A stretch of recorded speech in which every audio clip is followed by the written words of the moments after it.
탈락이야, 병신아.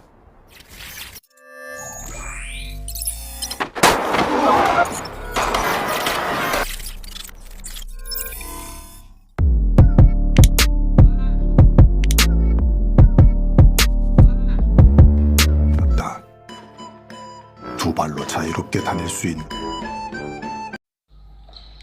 Kisah film diawali masa lalu beberapa anak-anak Korea yang sedang bermain permainan game cumi-cumi. Salah satu anak ini sangat ahli dalam bermain cumi-cumi, di mana permainan ini terbagi menjadi dua regu, regu penjaga dan regu penyerang.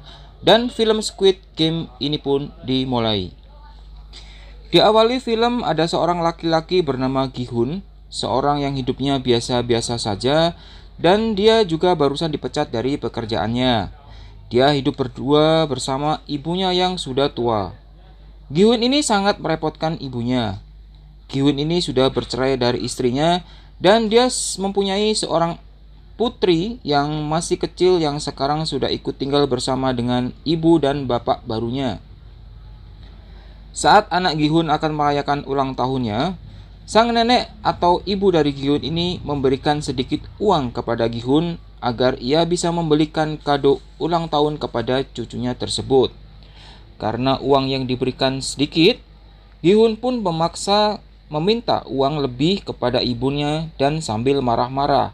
Dan kemudian secara diam-diam tanpa sepengetahuan ibunya, Gi-hun pun mencoba menggeledah uang ibunya itu dan menemukan kartu ATM ibunya.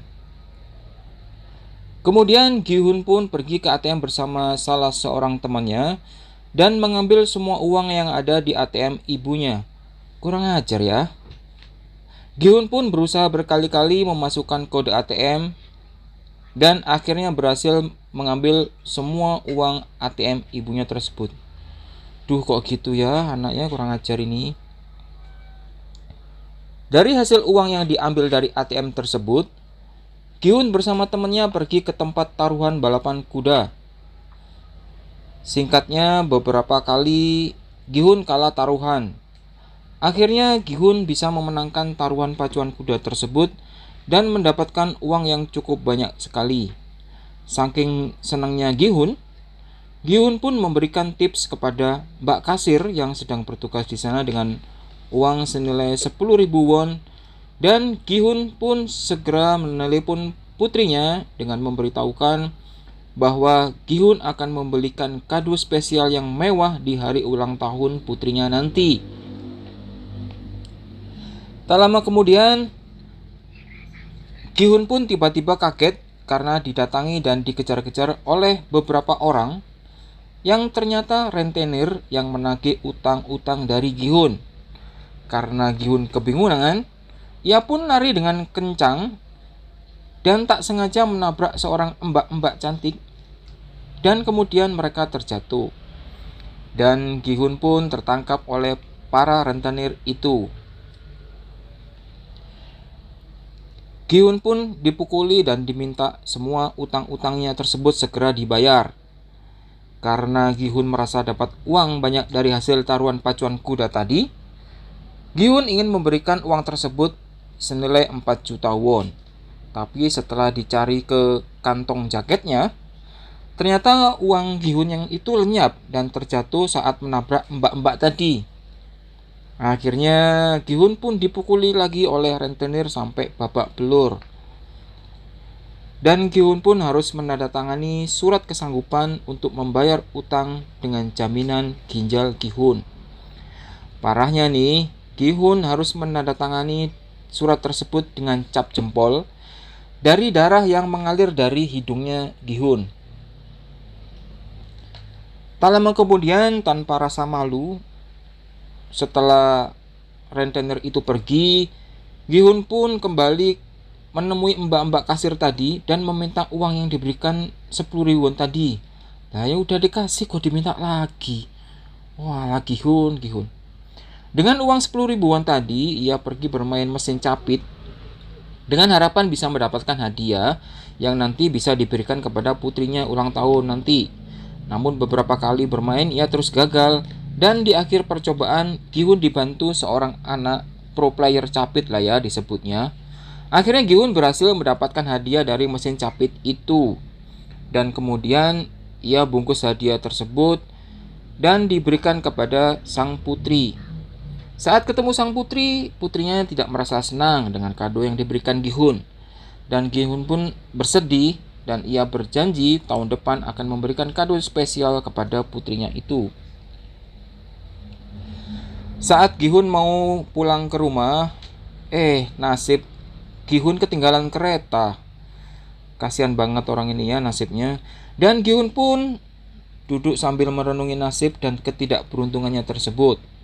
Saat Gihun merenung, ia didatangi seorang mas-mas ganteng yang tidak ia kenal. Pria tersebut kemudian memberikan tantangan dan mengajak bermain bersama Gihun.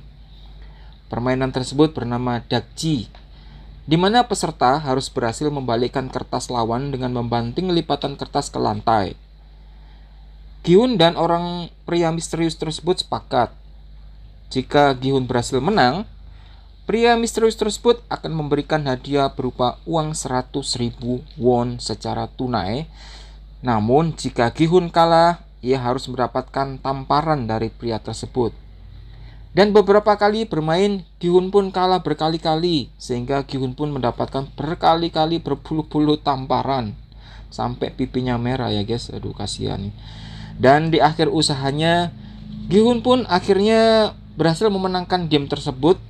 Dan ia pun mendapatkan uang 100.000 won yang dijanjikan pria misterius tersebut. Pria tersebut kemudian menawarkan kepada Gihun jika ia ingin mendapatkan uang yang jauh lebih besar lagi, harus mengikuti sebuah permainan. Dan pria itu pun mengetahui semua kesulitan yang dialami oleh Gihun saat ini.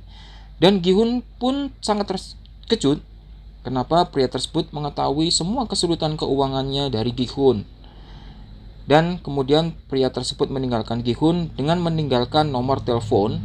Jika suatu saat Gihun ingin bermain lagi dan ingin mendapatkan uang yang lebih banyak, ia bisa menelepon pria tersebut kapanpun ia mau.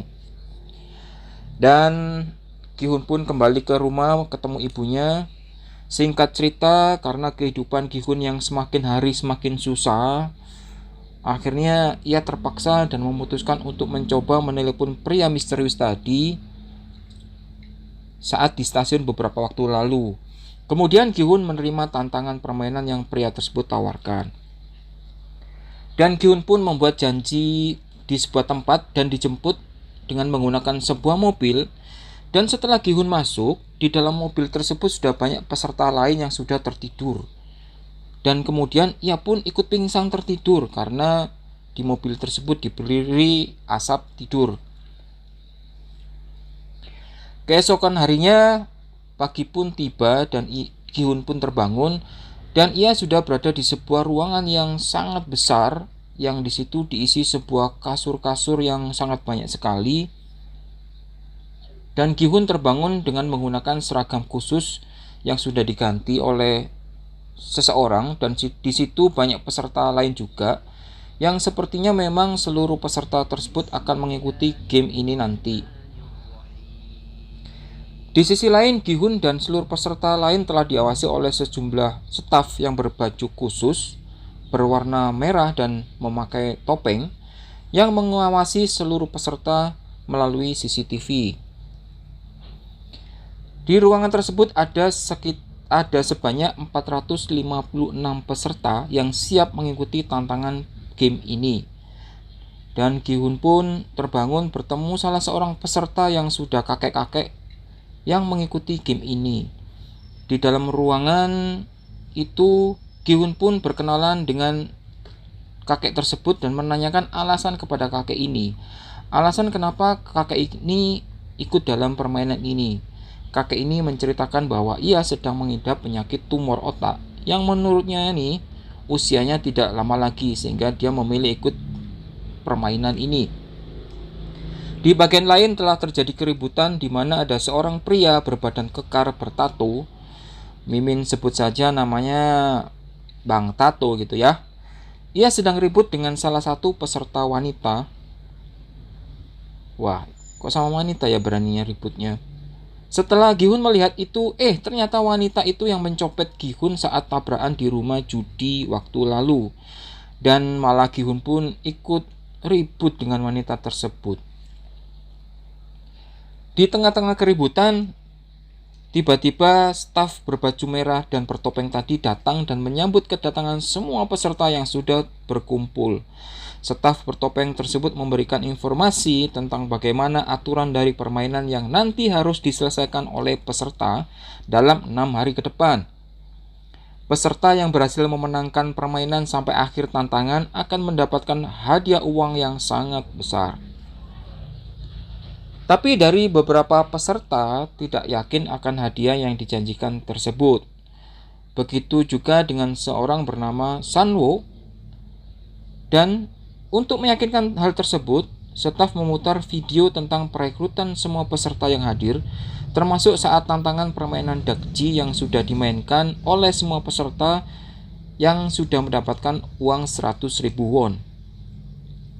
Dan rekaman tersebut juga memutar tentang semua kesulitan-kesulitan ekonomi yang dihadapi oleh masing-masing peserta tersebut, di mana Sangwo adalah salah satu peserta yang mengalami kebangkrutan usaha dan kegagalan di bidang sahamnya, dan sampai ia memiliki utang yang sangat besar, dan Sanwo pun juga terlibat dalam kejahatan penggelapan keuangan. Dan staf juga menjelaskan bahwa game ini tidak ada unsur paksaan untuk mengikutinya, karena game ini bersifat sukarela sesuai dengan keinginan peserta.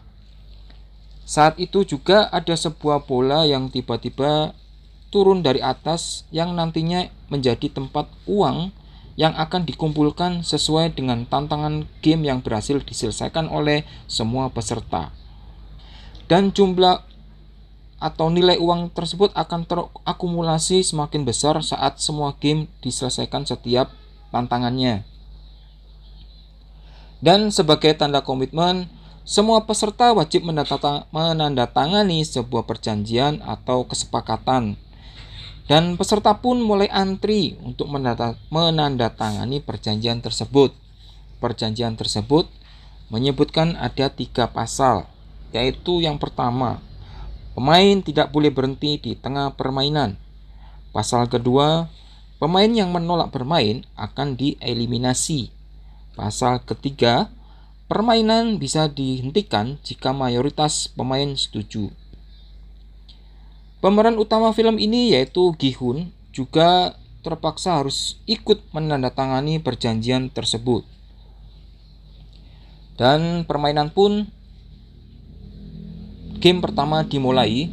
Seluruh peserta memasuki arena permainan, dan sebelum memulai permainan, pemain harus berfoto satu persatu untuk dijadikan profil dalam game ini.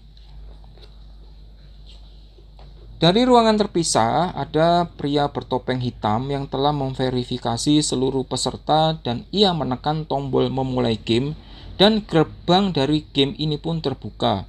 Kemudian semua peserta pun memasuki ruang permainan tersebut, dan Gi-hun pun sangat terkejut saat itu dia bertemu dengan salah satu teman lamanya sewaktu kecil yang bernama Sanwo, yang menurut kabar dari ibunya Sangwo, ia sedang berada di luar negeri sedang urusan berbisnis.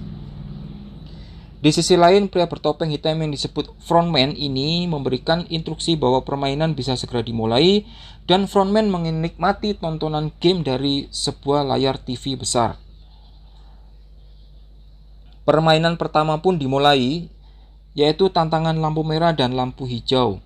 Aturannya adalah saat robot tidak melihat peserta harus bergerak dan berlari menuju garis finish dalam waktu 5 menit.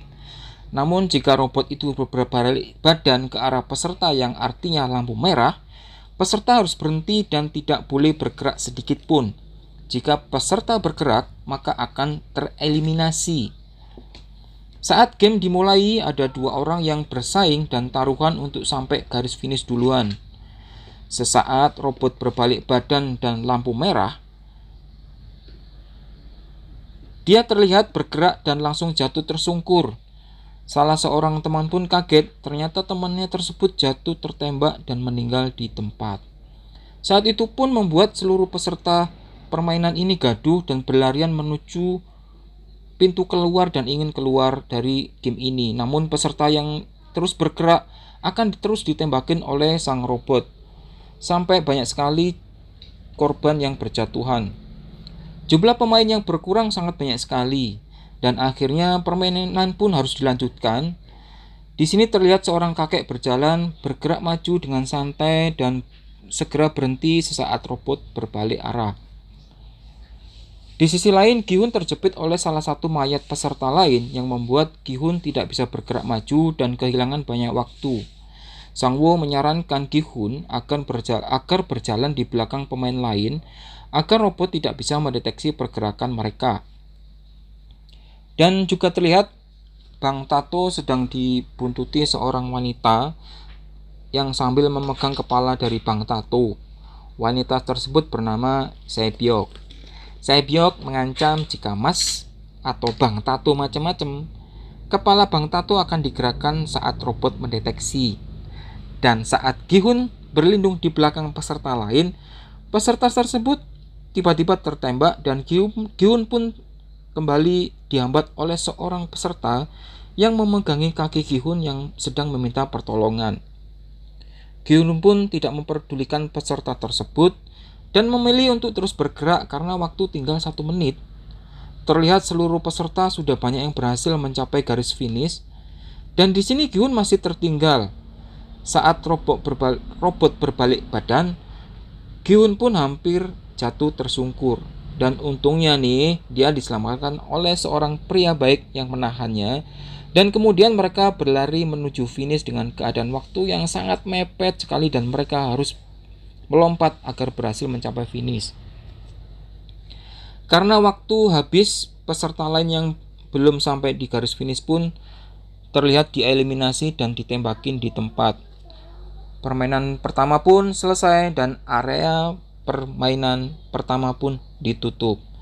Dan kita lanjut ke tantangan game yang kedua. Bagaimana nasib peserta di tantangan yang kedua? Kita ikuti video part 2-nya ya. Dan agar Mimin terus bersemangat membuat spoiler-spoiler film seru lainnya, untuk teman-teman yang belum subscribe dan nyalakan lonceng notifikasinya ya guys, agar kalian tidak ketinggalan keseruan spoiler film-film seru lainnya. Dan silakan share video ini kepada teman-teman kalian. Sampai jumpa di video selanjutnya. Terima kasih.